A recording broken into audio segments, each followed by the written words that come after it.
He was a cynical, disillusioned tycoon, heir to a jewelry empire and a past of pain, who believed that innocence was a sham. She, a young woman, pure of heart, living a simple life and dedicated to art, underestimated because of her modesty. At a social event, he observes her from afar, and in an unexpected moment, her lack of guile reveals her to be untouched by the world's corruption. Shocked and intrigued, he chooses her as his bride, believing she is the only woman capable of changing his world.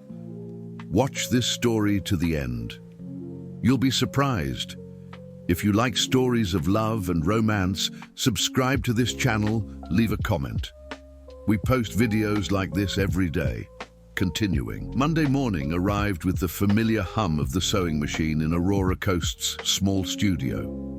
At 25, she had transformed what was once the garage of the house she inherited from her grandmother into a sacred space of creation. Delicate fabrics were spread across rustic wooden tables, while her skilled hands brought to life dresses that seemed straight out of a fairy tale. Each piece bore her signature, hand-stitched embroidery that told silent stories, lace that whispered romance, and a delicacy that only pure souls can imprint on their art. The phone rang, interrupting the mesmerizing rhythm of her work. On the other end of the line, the anxious voice of Marina, her only employee and friend since high school, brought news that made her heart race. "Aurora, you won't believe it. The Sterling Foundation is looking for artisans for next month's benefit gala. It's the opportunity of a lifetime. They want exclusive pieces for the auction." Marina could barely contain her excitement. "But there's one catch. We need to submit our proposal this afternoon. I know it's last minute, but..." Aurora felt a knot in her stomach. The Sterling Foundation was synonymous with prestige and power in New York City.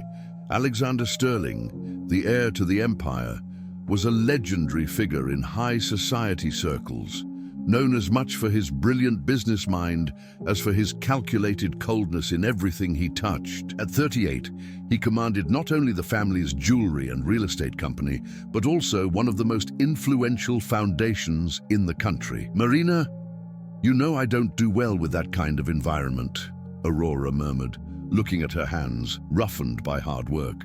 "Those people, they live in a completely different world from ours. That's exactly why your art will stand out. Aurora, you have a gift.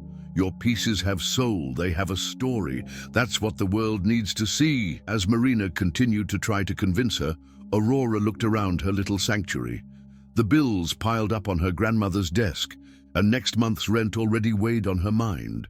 Her art sustained not only her dreams, but also her increasingly tight financial reality. A few towers away, on the top floor of the Sterling building that dominated Midtown, Alexander was closing another meeting that would bring millions of dollars in profit to the group.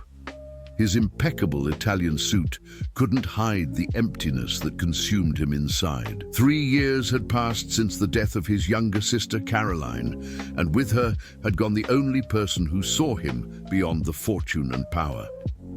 "Mr. Sterling, the list of artisans for the gala is ready for your approval," informed Beatrice, his personal assistant, entering his office with the elegance of someone who knew every detail of her boss's demanding tastes. Alexander didn't even look up from the documents.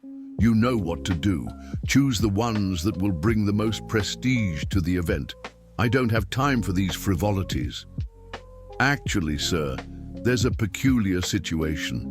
One of the candidates, Aurora Coast, secured a last-minute presentation through foundation contacts. We don't have any references for her in the usual circles, but her portfolio..." Beatrice hesitated, holding the photos of Aurora's creations. "It's unlike anything I've ever seen." For the first time that afternoon, Alexander looked up. There was something in Beatrice's tone that piqued his curiosity. In his years of experience, he had learned to recognize when something was out of the ordinary, and his assistant rarely showed such hesitation. "Different how? See for yourself," she said, placing the photographs on the mahogany desk. Alexander analyzed each image with the critical eye of someone accustomed to evaluating multi-million-dollar investments. But those dresses, there was something about them that intrigued him. It wasn't just the impeccable technique or the innovative design. It was as if each piece told a story, as if it carried the soul of its creator.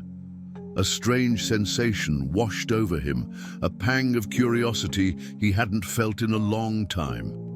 When is her presentation? Today at 5 p.m. But sir, perhaps it would be better if I conducted the meeting. I know you don't like this kind of... No! The word came out firmer than Alexander expected. I'll see her myself. Meanwhile, Aurora stood before her bedroom mirror, trying to decide what outfit would be suitable to enter a world that had always seemed unattainable. She chose a simple dress of her own creation, a discreet navy blue that highlighted her brown eyes without drawing excessive attention. Her long hair was tied in a low bun, and she forewent any makeup beyond a light lip gloss.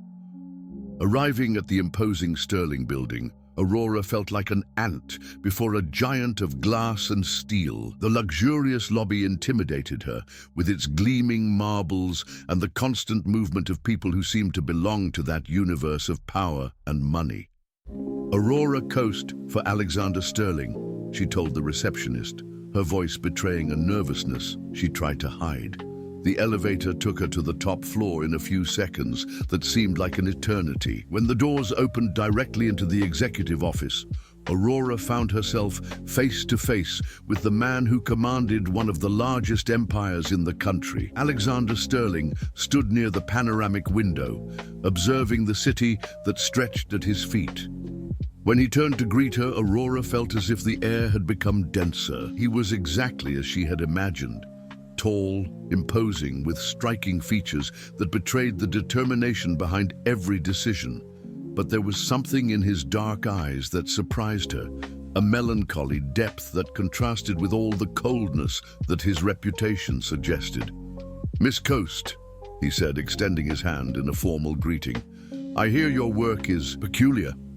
The encounter that would change both lives forever had begun." Alexander watched Aurora carefully open her worn leather portfolio, taking out photographs and fabrics as if they were sacred treasures. There was a delicacy in her movements that intrigued him, different from the calculated performance of the women who usually frequented his office, seeking favors or business opportunities. "Mr. Sterling, each of these pieces was designed to tell a story," Aurora began, her voice gaining confidence as she spoke about her passion. "This dress here was inspired by the legend of the mermaid. The embroidery in shades of teal represents the waters of the ocean, and the beads mimic the scales." Alexander picked up one of the photographs, studying the details carefully. There was no denying the quality of the work, but there was something else that troubled him. The purity of the intention behind each creation was palpable, almost naive in its honesty. In a world where everything had a price and a hidden agenda, that authenticity disarmed him. "Interesting," he murmured, still examining the image. "And how much are you planning to charge for a piece like this for the auction?" The direct question made Aurora blush. She had never priced her work for an event of that magnitude. Well, considering the execution time and the materials, maybe $15,000. The silence that followed was embarrassing. Alexander watched her with an unreadable expression, and Aurora realized that she had made some serious mistake. $15,000 was a fortune to her, but from his look, it was clear that it was far short of what was expected. "Miss Coast," Alexander said finally, his voice carrying a tone that she couldn't interpret, "do you have any idea what kind of people attend our events? Ladies who spend more than that on a single piece of jewelry during cocktail hour?"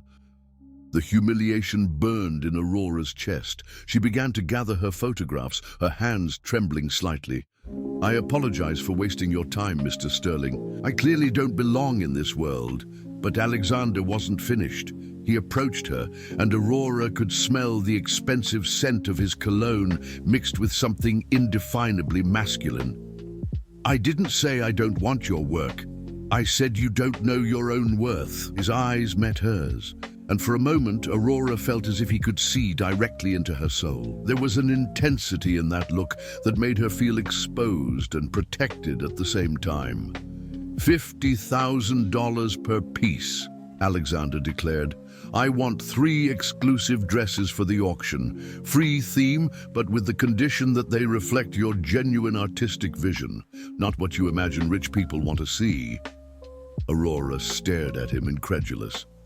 Mr. Sterling, that's very generous, but I couldn't accept such a high price without being sure I can deliver something that justifies. Let me be clear, Miss Coast, Alexander interrupted, his voice taking on the imperative tone he used in negotiations. I'm not known for my generosity.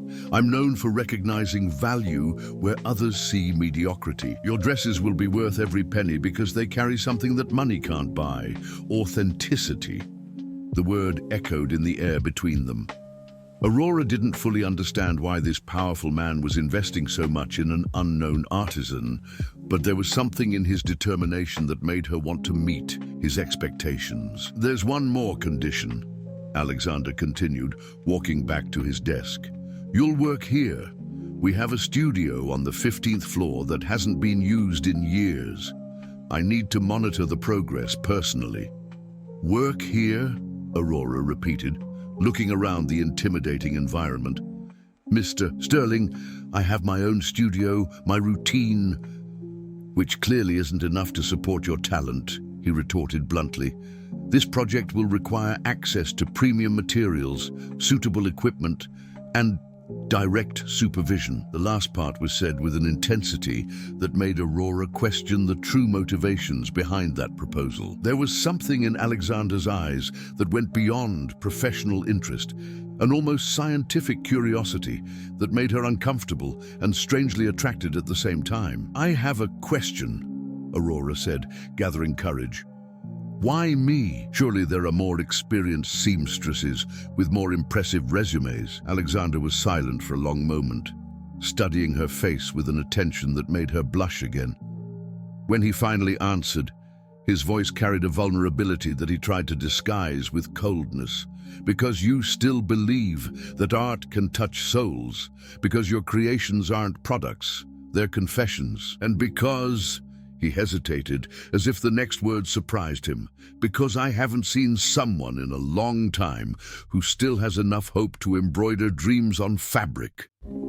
The unexpected answer touched Aurora in a way she couldn't explain. At that moment, she glimpsed beyond the mask of coldness that Alexander wore. She saw a man who had lost something precious and who might be seeking a way to recover it through her art. What if I can't meet your expectations?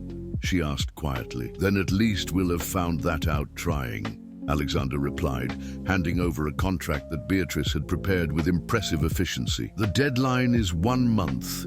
We start tomorrow at 8 a.m. Aurora looked at the document, aware that signing it would mean much more than a well-paid job.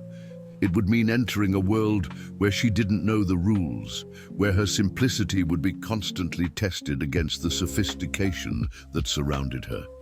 There's one more thing, Alexander said as she placed the pen on the paper. This project is confidential. No one but the two of us should know the details. Discretion is key. The way he said "the two of us" sent a shiver down Aurora's spine. There was an implicit intimacy in those words that scared her and attracted her simultaneously. When she finally signed the contract, Alexander put the document away with almost reverent care. Tomorrow at 8, 15th floor, and Miss Coast. He stared at her one last time before she left. Come prepared to work. I accept nothing less than perfection. As she waited for the elevator, Aurora tried to process what had happened. In a matter of an hour, her life had taken a completely unexpected turn. But the feeling that disturbed her most wasn't the nervousness about the professional challenge. It was the way her heart had raced when Alexander had spoken about dreams embroidered on fabric, as if he could see directly into the essence of who she was. When the elevator doors closed, Aurora didn't see Alexander watching her leave through the glass of his office, a contemplative expression on his face. For the first time in years, he felt a genuine curiosity about another person. and that scared him more than any risky deal he had ever faced. The 15th floor of the Sterling building had remained locked for 3 years. When Alexander opened the heavy double doors the next morning, the smell of paint and old fabrics invaded his nostrils, bringing back memories that he preferred to keep buried. That had been the studio of Caroline, his younger sister, who dreamed of being a designer before a car accident took her life at 23. Aurora arrived promptly at 8 a.m., carrying a simple canvas bag and an expression of determination that impressed Alexander. She wore faded jeans and a white cotton blouse, a stark contrast to the corporate environment, but somehow it seemed perfectly suited for someone who was there to create. "This place is amazing," Aurora murmured, walking among the professional cutting tables and the mannequins covered by white sheets. The natural light that entered through the large windows created an almost magical atmosphere. "Someone used to work here." Alexander hesitated for a moment, watching Aurora uncover the equipment with the enthusiasm of a child in a toy store. "My sister," he said finally, his voice lower than he intended. "She had dreams similar to yours." Had Aurora turned to him, immediately catching the past tense. What happened to her? "Grew up and realized that dreams don't pay the bills," Alexander lied, looking away. The truth was too painful to be shared with a stranger, even if that stranger had something that intrigued him deeply. But Aurora had the peculiar ability to see beyond words. "She died, didn't she?" she asked softly, her voice filled with a genuine compassion that made Alexander stiffen. "That's none of your business," he replied coldly, raising his defenses instinctively. "We came here to work, not for therapy." Aurora nodded, understanding that she had touched a still sensitive wound. In silence, she began to arrange her materials on one of the tables, but Alexander noticed how her movements had become more careful, almost reverent, as if she understood that she was working in a sacred space. During the first few hours, they maintained a professional distance. Alexander watched from afar as Aurora sketched her first designs, occasionally making comments about practicality or suitability for the event. But there was something mesmerizing about the way she worked. Completely absorbed, lightly biting her lower lip when concentrated, murmuring softly to herself as if she were talking to her own creations. Around noon, Aurora stood up to stretch her back and noticed Alexander standing in front of a painting covered by a fabric on the opposite wall. "Can I see?" she asked, approaching. "Don't touch that," Alexander said sharply, but Aurora had already pulled part of the fabric, revealing an oil portrait of a young woman with bright eyes and a luminous smile. The resemblance to Alexander was undeniable, the same striking features, but softened by youth and joy. "She was beautiful," Aurora whispered, "and from her eyes, I can see that you were very close." Alexander stood still, watching Aurora study Caroline's portrait with respectful attention. "How can you tell that by looking at a painting?" "Eyes tell stories," Aurora replied simply. "Hers speak of someone who loved and felt loved.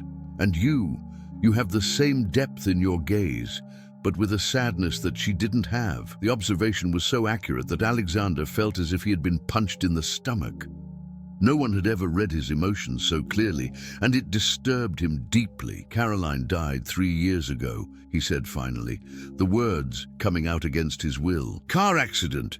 She was coming back from a sewing class when a drunk driver. After that, I locked this place up." Aurora turned to him, her brown eyes shining with unshed tears. "That's why you brought me here. It's not just about the dresses for the auction."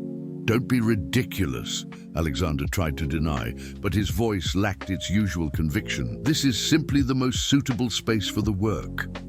"Alexander," she said his name for the first time, and the sound was so intimate that he felt a chill. "I can understand if you want me to work somewhere else. It must be painful." "No," he interrupted her, surprising himself. "You stay. Caroline would have liked you. She always said that art should be a bridge between souls, not just a decoration for walls." Aurora smiled softly, and Alexander realized that it was the first time he had seen her truly smile. The smile completely transformed her face, illuminating it in a way that made him question why he had thought she was only modest in her beauty. At that moment, she was radiant. "Then I'll do the best work of my life," Aurora promised. "For you, for her, and for all the stories that these dresses will tell." The rest of the afternoon passed at a different pace. Alexander found himself staying in the studio longer than he had planned, fascinated by the way Aurora brought her sketches to life. She worked with a passion that he hadn't seen in years, and there were moments when he completely forgot about his presence, humming softly melodies that he didn't recognize. "Where does that music come from?" he asked during one of those moments. Aurora stopped sewing and blushed slightly. "I make it up. Each piece has its own melody in my head. It helps me keep the rhythm of the sewing." "You compose?" "Nothing professional," she laughed, a genuine sound that echoed through the studio. "They're just little songs I create while I work. My grandmother used to say that every artisan had their own inner music." Alexander approached the work table, watching Aurora's delicate hands guide the needle with millimeter precision. "Did your grandmother also sew?" "She taught me everything I know," Aurora replied, her eyes taking on a nostalgic gleam. "She died when I was 18, left me the house and some basic equipment. Since then, I've been trying to honor what she taught me, and your parents." The silence that followed was charged with a familiar pain. Aurora continued sewing, but Alexander noticed how her shoulders stiffened slightly. "My father abandoned us when I was 5 years old," she said finally, her voice almost a whisper. "My mother, she couldn't handle the rejection. She started drinking. Then came the drugs. She died of an overdose when I was 16. Alexander felt an unexpected pang of protectiveness. "You created yourself." "My grandmother raised me," Aurora corrected. "She showed me that even when the world falls apart around us, we can still create beauty, that our hands can transform pain into art." The revelation created an intimate atmosphere between them. Alexander realized that for the first time in years, he was genuinely interested in someone else's story. And even more disturbing, he felt the urge to share his own wounds, something he had never done with anyone besides Caroline. "That's why your dresses are different," he murmured, more to himself than to her.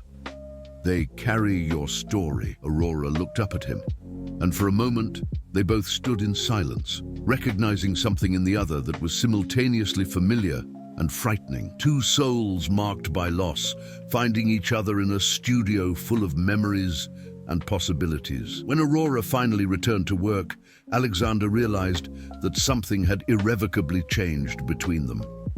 The connection forced by the contract had transformed into something much more dangerous, a mutual understanding that threatened to tear down all the barriers he had built around his heart. A week had passed since Aurora had started working in Caroline's studio, and a strangely comfortable routine had settled between her and Alexander.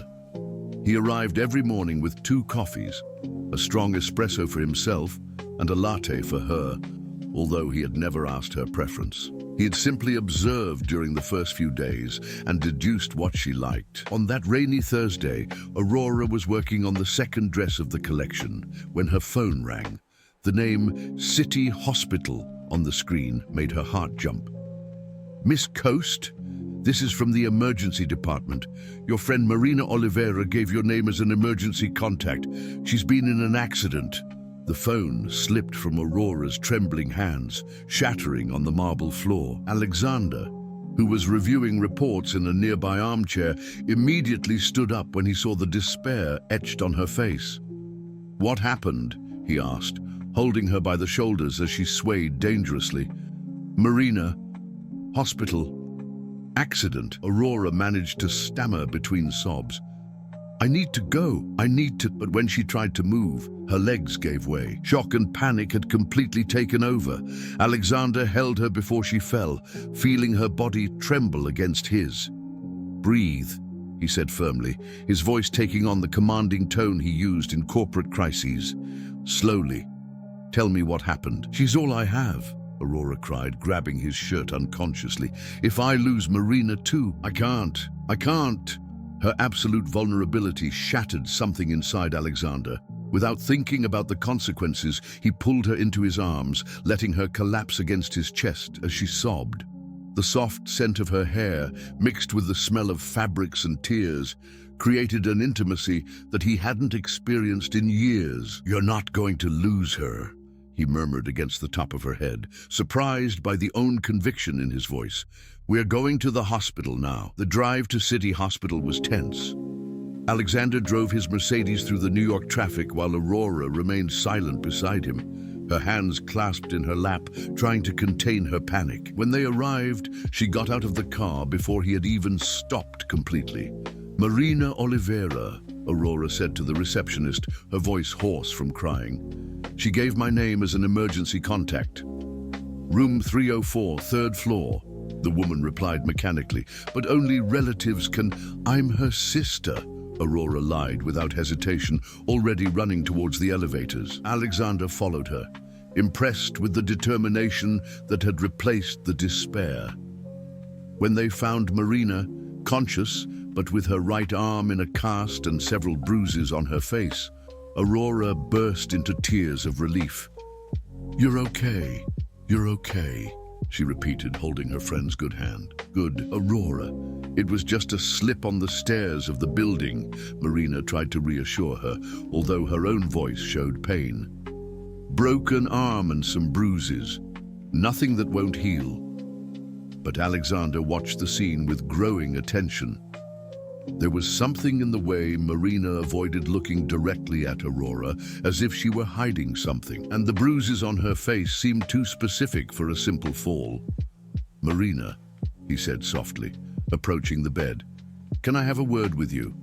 In private?" Aurora looked at him, confused, but Marina nodded nervously. "Aurora, can you get me some coffee? I'm thirsty." When they were alone, Alexander fixed Marina with the piercing gaze he used to unmask lies in negotiations. "It wasn't an accident, was it?" Marina looked away. "I don't know what you're talking about. The bruises on your face are very targeted. Someone assaulted you." "It wasn't a question. And it has something to do with Aurora." Marina's silence was confirmation enough. Alexander felt a cold fury rise through his chest, the same kind of anger he felt when someone tried to hurt Caroline. "Who was it?" His voice was dangerously low. "Some guys showed up at the studio last night," Marina finally admitted, tears beginning to stream. "They asked where Aurora was, said she owed money. When I said I didn't know, they hit me, said it was a warning." Alexander's blood ran cold. The idea of someone threatening Aurora awakened in him a protective instinct that he didn't even know he possessed. "What kind of debt?" "Her father," Marina whispered. "Before abandoning the family, he got involved with loan sharks. Aurora doesn't know, but the debt passed on to her when he died last year. They found out where she lives, where she works." Alexander clenched his fists. The idea of someone threatening Aurora awakened in him a protective instinct that he didn't even know he possessed. "How much?" $200,000, Marina said, and Alexander almost laughed at the irony. It was an insignificant amount for him, but an impossible fortune for Aurora. "Why didn't she tell me?" "Because she doesn't know." Marina stirred in the bed. "Aurora thinks her father died in an accident. She has no idea that she inherited his debts. I found out by chance when they showed up at her studio last month, but I managed to convince them that she was traveling. And now they're losing patience," Alexander concluded. When Aurora returned with the coffee, she found Alexander standing by the window, watching the rain with a somber expression. There was something different about his posture, a tension that she couldn't decipher. "How are you feeling?" she asked Marina, handing her the cup. "Better," Marina forced a smile. "But, Aurora, maybe it's best if you stay somewhere else for a few days. My apartment isn't very safe after the accident." Aurora frowned. "Why wouldn't it be safe?" The silence that followed was charged with tension. Alexander turned from the window, A decision made in his dark eyes. Because it wasn't an accident, he said calmly. And because you're going to stay at my place until we sort this out. What? Aurora stared at him, shocked. Aurora stared at Alexander, I can't. It's not a request, he interrupted her, his voice taking on the authoritative tone that brooked no argument. It's a matter of safety. Safety? What are you talking about? Alexander exchanged a meaningful look with Marina, who nodded almost imperceptibly. He approached Aurora, placing his hands on her shoulders, with a gentleness that contrasted with the firmness of his voice. There are people looking for you, dangerous people, and until I find out exactly what they want and resolve this situation, you're not going to leave my sight. His touch sent waves of heat through Aurora's body, but the fear in her eyes was evident. What people? Why would anyone be looking for me? That we're going to find out, Alexander promised, and there was something in his determination that both reassured and frightened her. But now, you're coming with me. As they left the hospital, Aurora didn't notice Alexander making a discreet call to his head of personal security. She also didn't see the way he watched every shadow, every suspicious movement around them. What she did notice was how, for the first time since they met, Alexander didn't try to keep his distance. His hand remained on her back as they walked, a protective gesture that made her heart race for reasons that had nothing to do with fear. In the car, as Alexander drove towards the Hamptons, Aurora finally found her voice to ask, "Why are you doing this? You barely know me." Alexander was silent for a long moment, the city lights reflecting in his tense profile. When he finally answered, his voice carried a vulnerability that he tried to disguise. "Because I already lost someone important, because I didn't act in time, and I'm not going to let that happen again." The confession hung between them like a dangerous promise. Aurora realized that somehow she had become much more than a simple employee to Alexander Sterling. And the intensity of that realization scared her as much as it excited her. When they arrived at Alexander's luxury estate, Aurora knew that her life was about to change irrevocably. What had started as a simple job had turned into something much more complex and dangerous, not only because of the unknown enemies who were looking for her, but because of the growing attraction she felt for the man who had decided to protect her, no matter the cost. Alexander's estate in the Hamptons was a perfect reflection of his personality, imposing, elegant, and impeccably organized. Aurora felt even more out of place walking through the rooms decorated with works of art that probably cost more than she earned in years. Alexander led her to one of the guest rooms, equipped with a stunning view of the beach and a closet larger than her studio. "You'll stay here," he said, placing her small suitcase on the king-size bed. "Rodrigo, my head of security, will be on duty at the gate. Don't go out alone for any reason." "Alexander, this is all very generous, but I can't accept," Aurora began, but he silenced her with a look. "It's not generosity. It's necessity." He approached, and Aurora could feel the intensity of his presence. "Those men who hurt Marina aren't going to stop there, and I'm not going to allow them to harm you." The possessive way he said "you" made Aurora's heart race.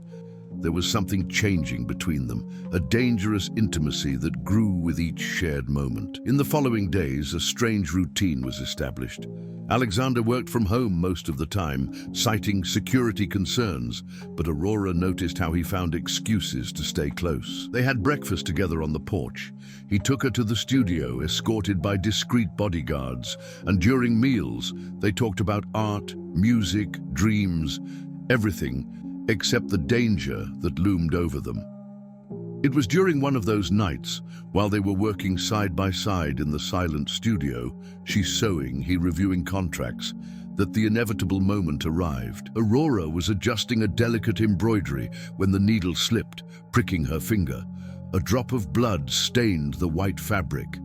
"Damn," she murmured, bringing her finger to her mouth instinctively. Alexander was beside her in seconds, holding her injured hand with a gentleness that contrasted with his worried expression. "Let me see."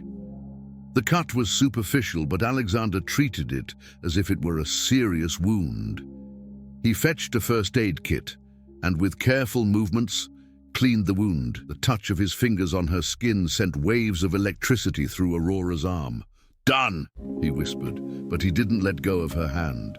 Aurora looked up to find Alexander's intense gaze fixed on her. The air between them became charged, and she realized that he was fighting something much more powerful than medical concern.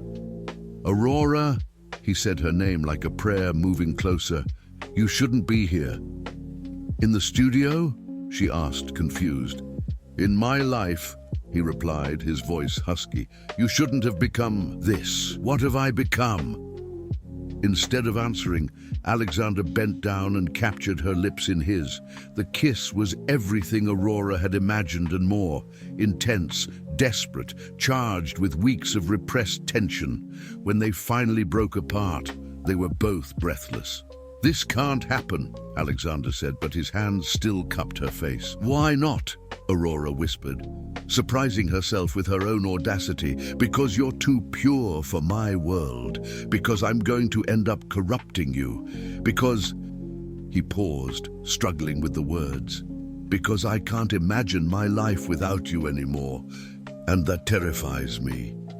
The confession hung between them like a bomb about to explode. Aurora knew that she should walk away, that this situation was too dangerous, but when Alexander kissed her again, all reason disappeared. What they didn't know was that 3 floors below, a long-range camera captured every intimate moment through the panoramic windows of the studio. The next morning, Alexander woke up to several missed calls from Beatrice. When he returned the call, his assistant's voice was filled with panic. "Mr. Sterling, you need to come to the office immediately. We have a situation." "What kind of situation?" "The kind that could destroy your reputation and the company.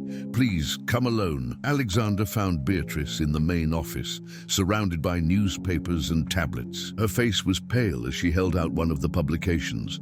The cover of New York's biggest gossip rag featured a photo of Alexander and Aurora kissing in the studio, with the headline in bold letters: "Tycoon Alexander Sterling in secret romance with unknown seamstress. Is she a gold digger?" "How did they get this?" Alexander asked, his voice dangerously low. "Someone was watching you," Beatrice replied. "But that's just the beginning. I received a call from Valentina Moraes an hour ago." Alexander stiffened. Valentina was his ex-fiancée, daughter of one of Sterling Holdings' biggest investors. The engagement had ended 6 months ago when Alexander discovered that she had tried to sell privileged company information to competitors. "What does she want?" "A meeting today.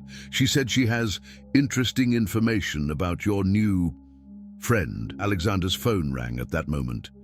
It was Aurora, her voice full of panic. "Alexander, there are photographers at the entrance of my building, and someone left an envelope under my door. You need to see this." "Don't leave the house," he ordered. "I'm coming to get you now."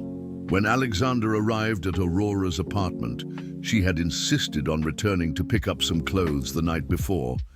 He found her pale and trembling, holding a manila envelope. Inside were photos of her entering and leaving the Sterling building, documents about her personal finances, and a detailed investigation into her family history. But what alarmed him most was a death certificate that she held in trembling hands. "My father didn't die in an accident," Aurora whispered, tears streaming down her face.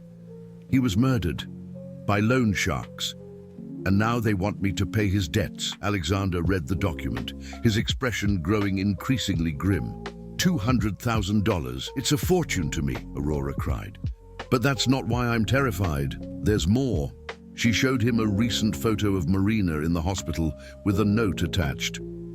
"Your friend was lucky this time. You have 1 week to contact us, or the next one won't be so lucky. And now that we know about your new rich boyfriend, maybe he'll become an interesting target too." The fury that Alexander felt was unlike anything he had ever experienced. It wasn't just about money or blackmail. It was about someone threatening the woman who had become essential to his existence. "They won't lay a finger on you," he promised, pulling her into his arms. "Alexander, this is going to ruin you." Aurora sobbed against his chest. Your company, your reputation, and now there's this picture in the newspapers. Everyone's going to think I'm a gold digger trying to use you. I don't care what they think, but you should. You've worked your whole life to build all of this. I can't be the person who destroys your dreams. Alexander's phone rang again. It was Beatrice, her voice tense. Mr. Sterling, Valentina is here with lawyers. She's threatening to call an emergency meeting of the board of directors if you don't meet with her in an hour. Something about irregularities in the conduct of the company's business. Alexander hung up and looked at Aurora, who had listened to the conversation. She moved away from him, wiping away her tears. You need to go, she said in a voice that tried to be firm. You need to protect your company. Aurora. No, she interrupted him. This has gone too far. I never should have accepted this job. I never should have let you get involved in my problems. Your problems became my problems the moment I decided to protect you. And now your enemies have become my enemies, Aurora replied. Alexander, look at me. Really look. I'm a seamstress from a simple neighborhood, daughter of addicts, penniless, without family, without anything to offer. And you are Alexander Sterling. We don't belong in the same world. Stop saying that. It's the truth, she exploded, and the longer we spend together, the more people are going to get hurt. Marina has already been attacked because of me. Now they're threatening you. Where is this going to stop? Alexander pulled her close, kissing her with desperate passion. When they broke apart, his dark eyes shone with fierce determination. It's going to stop when I eliminate every one of those threats, he promised. Valentina, the loan sharks, anyone who dares to try to separate us. You're mine now, Aurora, and I protect what's mine. The intensity of his declaration sent shivers down Aurora's spine. Part of her felt terrified by the possessiveness in his voice, but another part, a part she didn't know existed, felt deeply excited by the way he claimed her. What if the price is too high? She whispered. Then I pay it, Alexander replied without hesitation, because you're worth any price. But as they headed to face Valentina, neither of them knew that the photographs in the newspapers were just the beginning. Alexander's ex-fiancée had spent months planning her revenge, and Aurora had become the perfect weapon to destroy the man who had dared to humiliate her. The war was just beginning, and the battlefield would be their hearts. The meeting with Valentina Moraes took place at the most prestigious law firm in New York, a neutral environment that she had chosen strategically. Alexander arrived accompanied only by his personal lawyer, leaving Aurora safe in the penthouse, protected by security. Valentina was stunning as always. Impeccable blonde hair, a designer dress that cost more than a compact car, and the predatory smile that Alexander knew well. At 32, she was the spoiled heiress of a pharmaceutical empire and had been raised to be the perfect wife of a tycoon. Alexander, darling, she purred as he entered the room. You look tired. Are the new hobbies taking their toll? Cut the theatrics, Valentina. What do you want? She gestured to a chair, but Alexander remained standing. Always so direct. It was one of the things I loved about you. Her eyes glittered with malice. Sit down. We have a lot to talk about regarding your new protégé. Alexander stiffened, but kept his expression neutral. I don't know what you're talking about. Oh, please. Valentina opened a thick folder on the table. Aurora Coast, 25 years old, orphan, seamstress from a low-income neighborhood. Daughter of Roberto Coast, drug addict and debtor of loan sharks who died murdered for gambling debts. She paused, savoring each word. Debts that, by law, passed on to the sole heir. Enough! Alexander's voice was dangerously low. I'm just getting started. Valentina spread photographs on the table, Aurora entering and leaving the Sterling building, images of her working in the studio, and dozens of intimate photos of the two of them together. Did you really think nobody would notice? What kind of businessman have you become, Alexander? So careless. Alexander's lawyer leaned forward. Ms. Moraes, if you're trying to blackmail... Blackmail? Valentina laughed. a crystalline and venomous sound. I'm offering a solution to a problem that will destroy Sterling Holdings. She stood up, walking to the window. You know what the problem is with falling for a commoner, Alexander? She always brings baggage, and your Cinderella's baggage is toxic. Alexander remained silent, watching her with complete attention. The loan sharks who are after her aren't petty street criminals, Valentina continued. They're part of an organization that launders money through legitimate businesses, including some that do business with Sterling Holdings. She turned to him, her smile widening. When they find out that you're protecting Roberto Coast's daughter, they're going to consider that a declaration of war. You're bluffing. Am I? She threw another set of documents on the table. Alexander immediately recognized the letterheads: internal audit reports, confidential contracts, information that only someone with privileged access could have obtained. Remember Atlantic Construction? That shopping mall project we approved last year. 15% of their capital comes from money laundering by the same loan sharks who want your little girlfriend's head. Alexander's blood ran cold. Atlantic Construction was one of Sterling Holdings' biggest contracts at the moment. If this information leaks, Valentina continued casually, not only will you lose the contract, the IRS and the FBI will investigate every transaction of Sterling Holdings for the last 5 years. Your company will be destroyed, your reputation ruined, and you'll probably face criminal charges. What do you want? Alexander asked, although he already knew the answer. I want you to end this ridiculous affair, publicly, today. Valentina returned to her chair, crossing her legs elegantly. I want you to declare that Aurora Coast was a temporary employee who developed an unrequited obsession, that the photos were manipulated or taken out of context. And in exchange, I guarantee that the information about Atlantic Construction will never see the light of day. And I use my influence to ensure that the loan sharks receive an offer they can't refuse to forget the girl's debt. Alexander analyzed the options. He knew that Valentina wasn't bluffing. She had enough resources and connections to fulfill both the threats and the promises. You have 2 hours to decide, Valentina added, checking her expensive watch. After that, I'll make some calls that can't be undone. When Alexander left the law firm, his mind was in turmoil. During the drive back home, he called Aurora, but she didn't answer. He called security.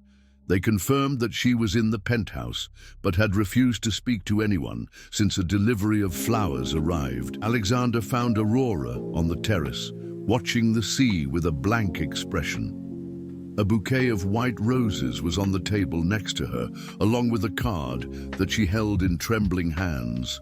What's this? He asked, taking the card. The message was simple and terrifying.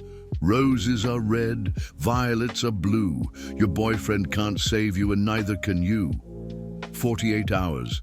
Friends of Roberto. It arrived an hour ago, Aurora said, her voice almost a whisper, along with a phone. Alexander noticed a burner phone on the table. Did they call? Aurora nodded, tears starting to stream. They said they know where I am. That they know about you, about your company. That if I don't show up at a specific location tomorrow night, they're going to start eliminating people close to me. She turned to him, her eyes full of terror. Alexander, they mentioned Marina, your sister. My sister is dead, Alexander said automatically. Not Carolina, Beatrice. Aurora swallowed hard. They know where she lives, where her children go to school.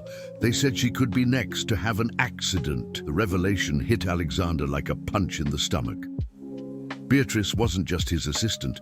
She was one of the few people he trusted completely, almost like an older sister who had helped him rebuild his life after Carolina's death. I'm going to fix this, he said, but his voice lacked its usual conviction.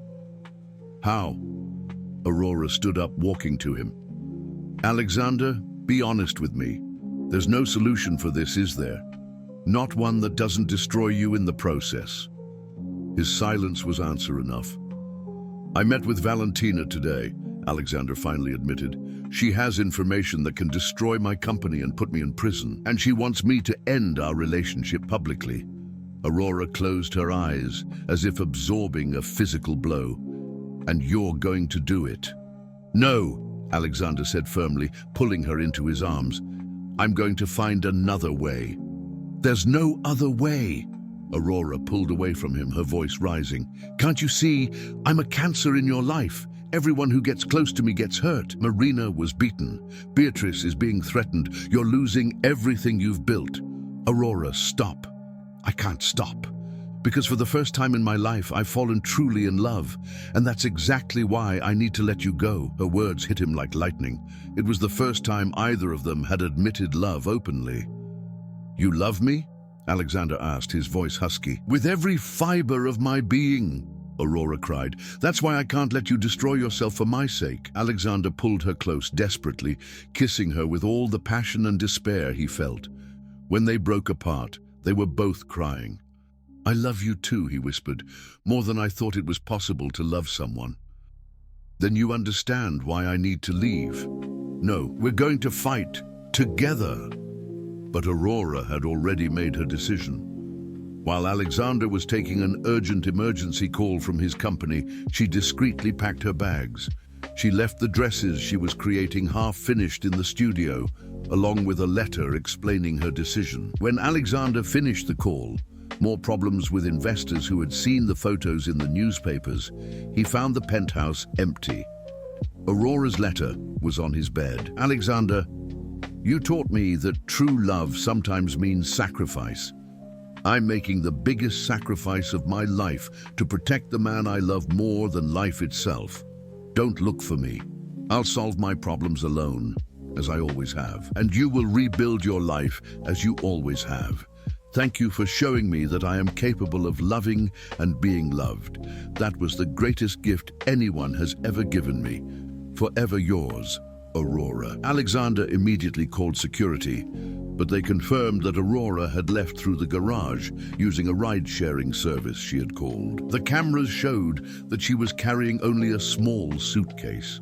During the next 6 hours, Alexander moved heaven and earth to find her.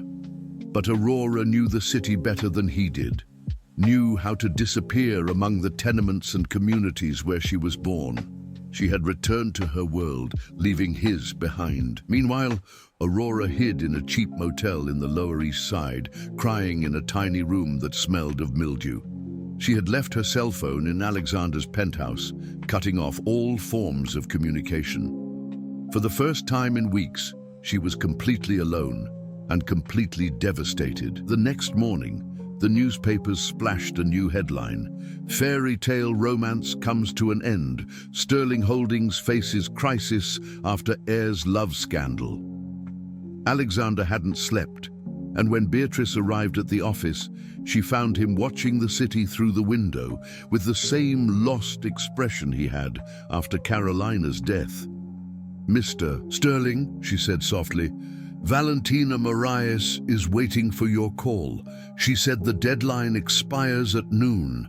Alexander looked at the clock. It was 11:30.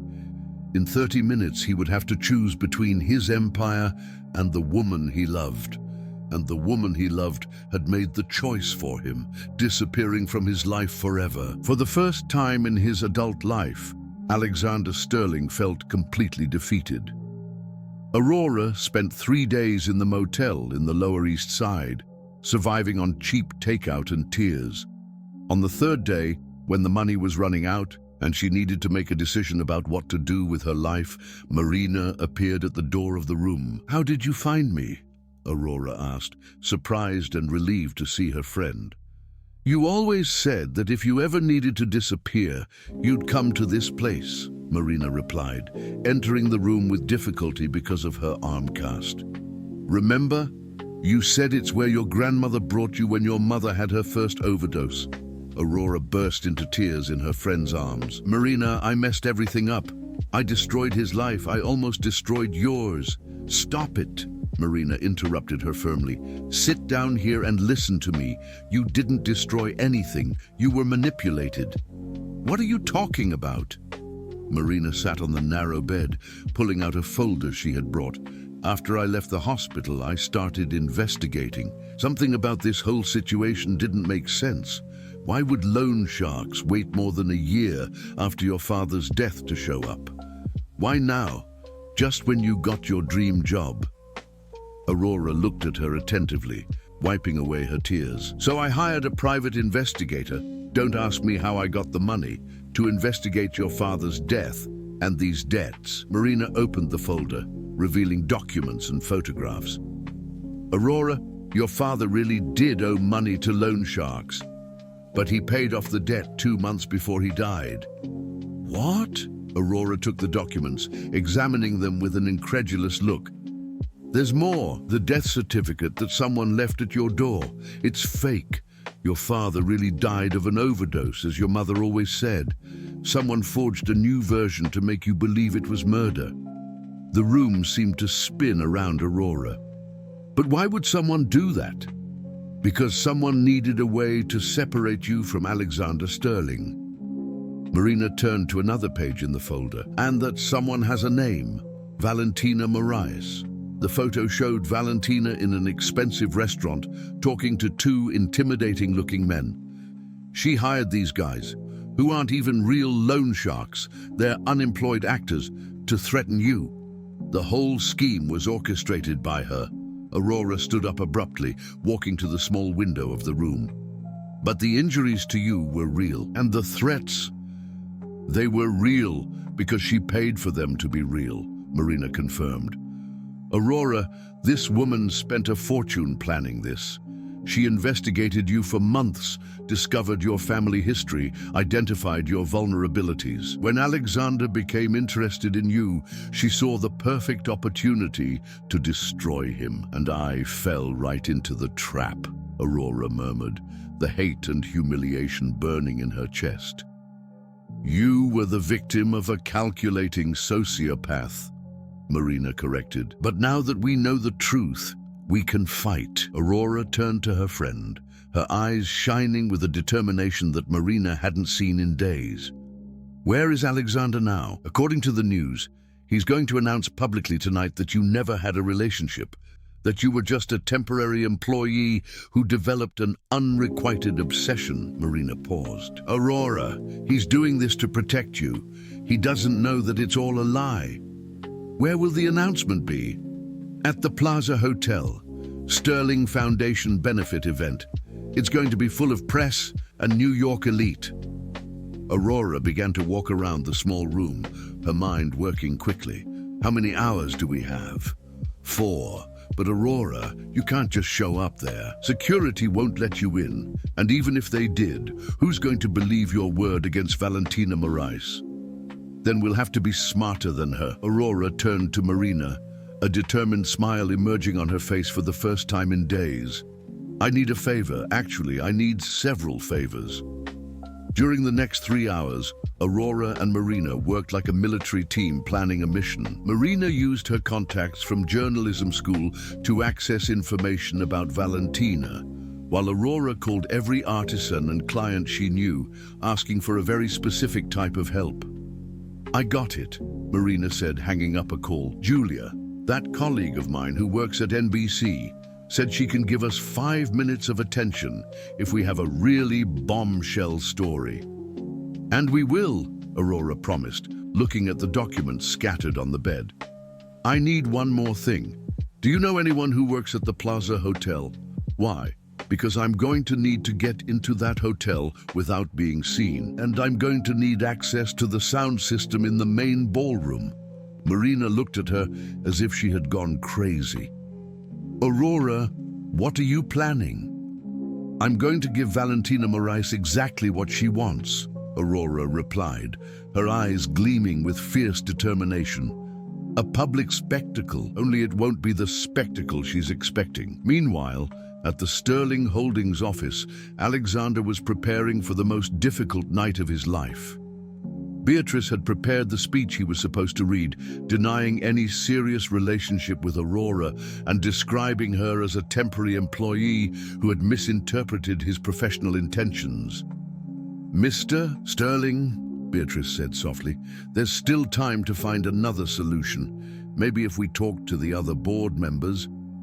No, Alexander interrupted, adjusting his tie with mechanical movements. I've made my decision. I'm going to do what's necessary to protect the company and to protect Aurora, even if it means destroying your own happiness. Alexander was silent for a long moment. My happiness doesn't matter if it costs the lives of innocent people.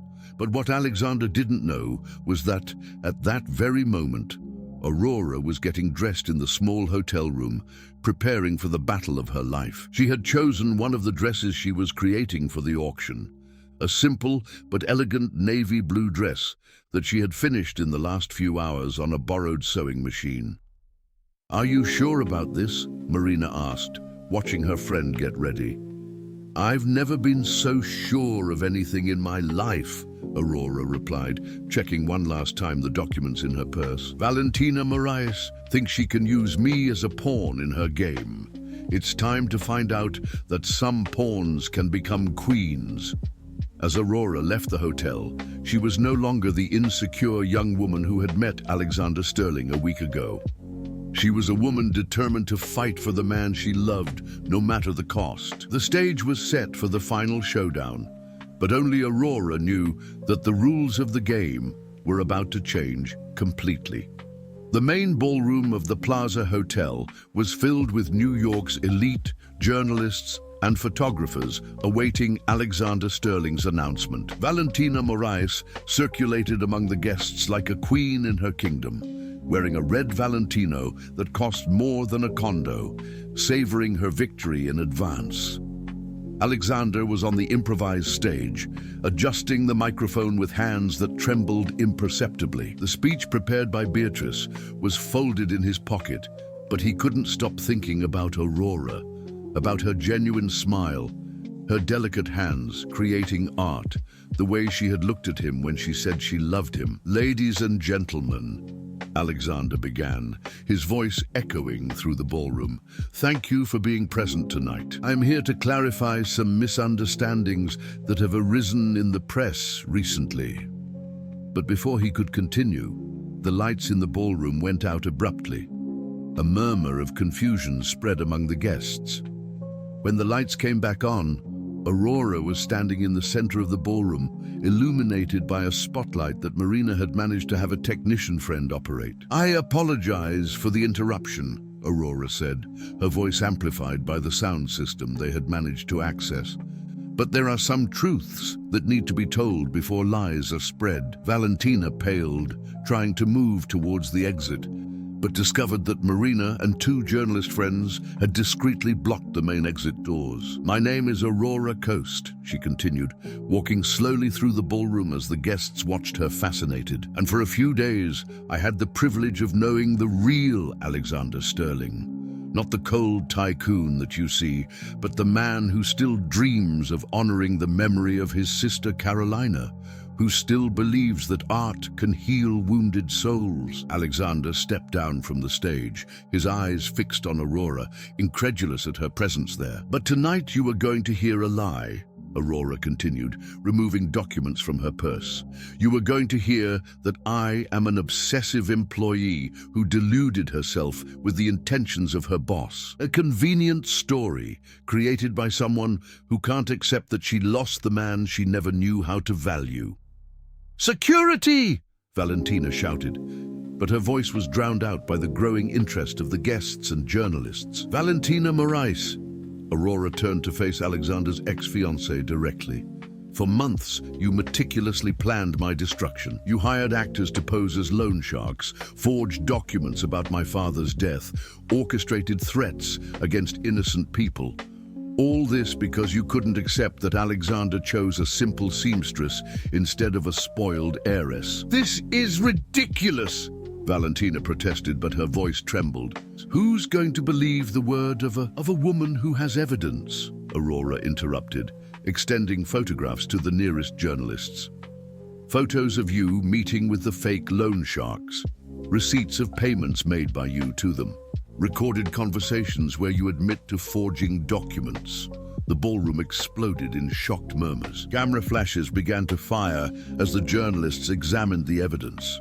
And the most pathetic thing, Aurora continued, her voice gaining strength, is that you did all this not out of love, but out of wounded pride, because you couldn't accept that he found in me something that you were never able to offer: authenticity. Alexander approached Aurora, his eyes shining with a mixture of admiration, relief, and pure love. How did you find out? Marina investigated when some things didn't make sense, Aurora replied, finally allowing herself to look directly at him. And when I found out I was being manipulated, I decided I wasn't going to let a viper destroy the man I love. You came back, he said simply, as if he still couldn't believe it. I said I loved you, Aurora replied, tears starting to stream down her face. And when you truly love someone, you fight for them. The crowd around them had turned into silent spectators of a drama that surpassed any soap opera. Alexander moved closer, completely ignoring the cameras and curious glances. Aurora, he said, his voice hoarse with emotion. I was willing to lose everything to protect you. My company, my reputation, everything. And I almost let you do it, she replied, touching his face softly. But then I realized that true love isn't about running away together or sacrificing ourselves for each other. It's about fighting together against those who try to separate us. Meanwhile, Valentina tried discreetly to head towards a side exit, but found Marina in her way, smiling with satisfaction. Ah, Valentina, Marina said loud enough for everyone to hear. Aren't you going to wait to see the end of the story that you helped create? Alexander, Aurora turned to him, taking his hands. There's something I need to tell you, in front of everyone. She took a deep breath, looking around the ballroom filled with people who represented New York's high society. I am the daughter of drug addicts. I grew up in poverty, was raised by my grandmother in a simple house, and until a few days ago, my greatest aspiration was to be able to pay the rent at the end of the month. Her voice grew stronger. But that doesn't make me less worthy of loving or being loved. It doesn't make me less capable of seeing the beauty in the world or of creating beautiful things with my own hands. Alexander smiled, remembering the words he had said to her on the first day. You still believe that art can touch souls. And you, Aurora continued, looking directly into his eyes. You are a man who has lost important people, who has built walls around his heart to protect himself, but who is still able to recognize purity when he finds it, who still believes that true love exists.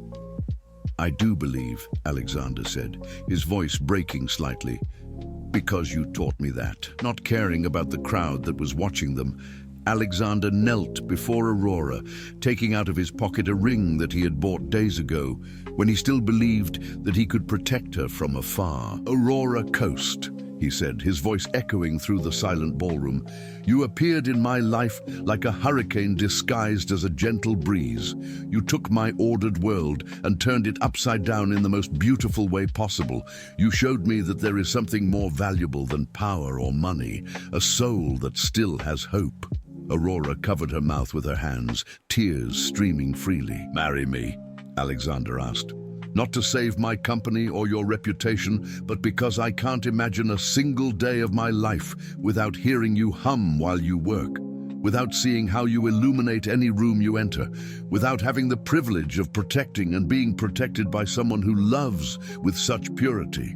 Yes, Aurora whispered, then repeated louder so that everyone could hear. Yes, I accept. The ballroom exploded in applause as Alexander slid the ring on Aurora's finger and stood up to kiss her. It was a kiss that sealed not only an engagement, but a victory over all who tried to separate them. I hope you're very happy cleaning up his reputation after this scandal, Valentina shouted, making a last, desperate attempt to cause damage. Aurora separated from Alexander just enough to answer, without leaving his arms.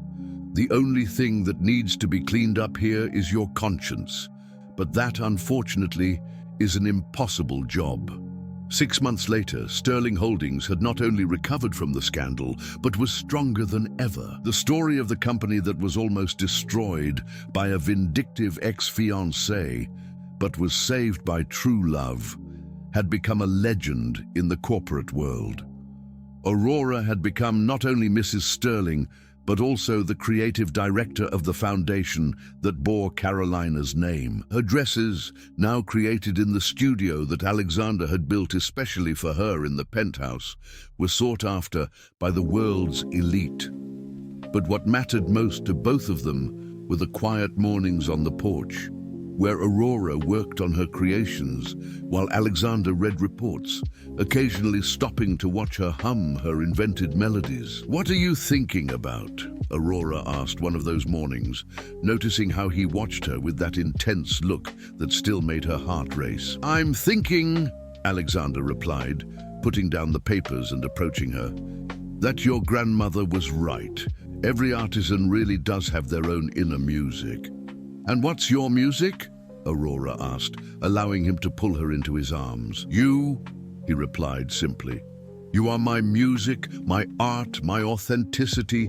You are everything I didn't know I was looking for."